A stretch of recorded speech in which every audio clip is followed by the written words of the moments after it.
Okay, hello. My name is Semyon Kruglyak. I lead Bioinformatics at Element. You may be familiar with Element. You may know some of our product specifications. We have 800 million reads per flow cell, and then we assert 90% Q30 at 2x150 base pair reads. But what I'll talk about today is that we very often surpass those specifications. And let me go into the details and show you how we reach these conclusions. So let's start with a summary of the key points that I want to hit today. So first of all, AVITI runs routinely produce a high fraction of Q40 bases. If you're not familiar with AVITI, two of them just right here. The predicted Q scores are accurate. So anyone can say that they produce Q40, Q50, Q whatever, but we measure them to be accurate, and I'll show you exactly how. And then third-party tools are used to assess the quality score accuracy. So we didn't write stuff to show that our stuff is what we say it is. We use all third-party open source tools. And finally, for full transparency, FastQ files supporting all of these conclusions are available for download today. I'll also show you the code that's used, so you're welcome to download and check it out. So for those few that maybe are unfamiliar with the terminology, let me just go over it so that nobody's lost. Quality scores, sometimes called Q scores or Fred scores, they are just a log transform of the error probability. So for example, Q30 is often discussed. Q30 just means one error in 1,000 bases.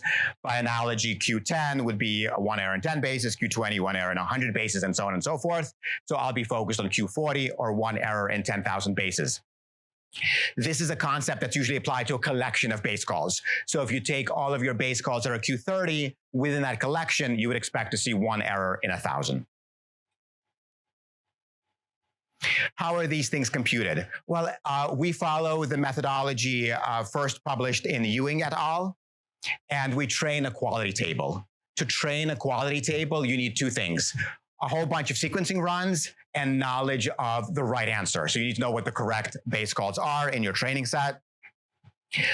Following your training, it's really important to test on independent data sets that were not involved in your training to make sure that your model generalizes as it's supposed to.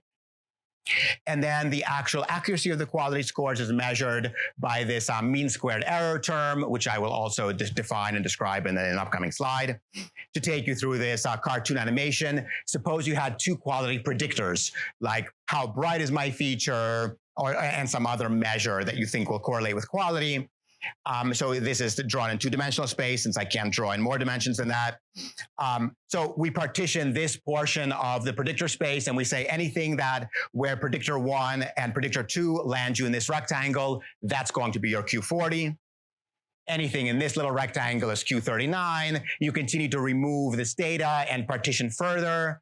Q37, Q36, and so on and so forth. And then you have your quality model. Once you have this model, going forward into the unknown data sets, you figure out your predictor values, and they map you into one of these rectangles, and hence you get assigned a quality score.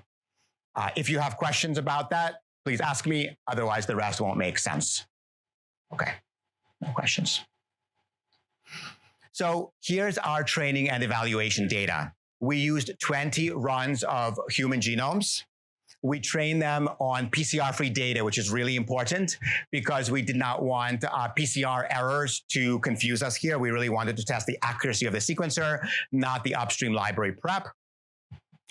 And of course, when you want to know what the right true base call is based on alignment, so you have to eliminate the true human variance. And that's using these known sites files, which are published and available.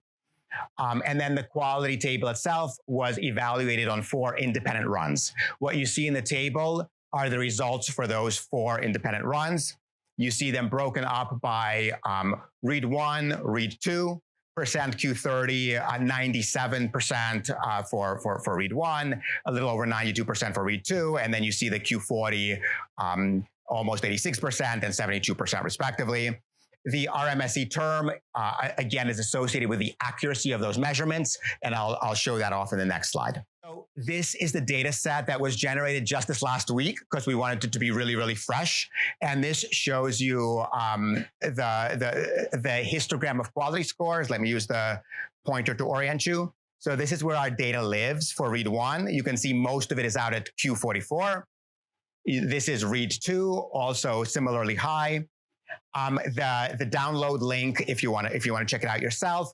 And when I talk about root mean square error, it's how far does the true measurement, the predicted, differ from the empirical or the recalibrated. Again, since we know what the right answer is, we're able to measure whether what we say is Q40 is truly Q40. So the RMSE is essentially a sum of squared error terms here between the blue points and the diagonal line. So when we say it's Q30, you can go up here and you can see that it's truly Q30. When we say it's Q44, it is really Q44. You can see over here, we slightly underpredict, but that's not a bad problem to have. Of course, this independent run was not used in the training. Questions about here? Nope. Okay, so what happens if you take this and now you have PCR plus input? So in other words, this library was prepared with PCR.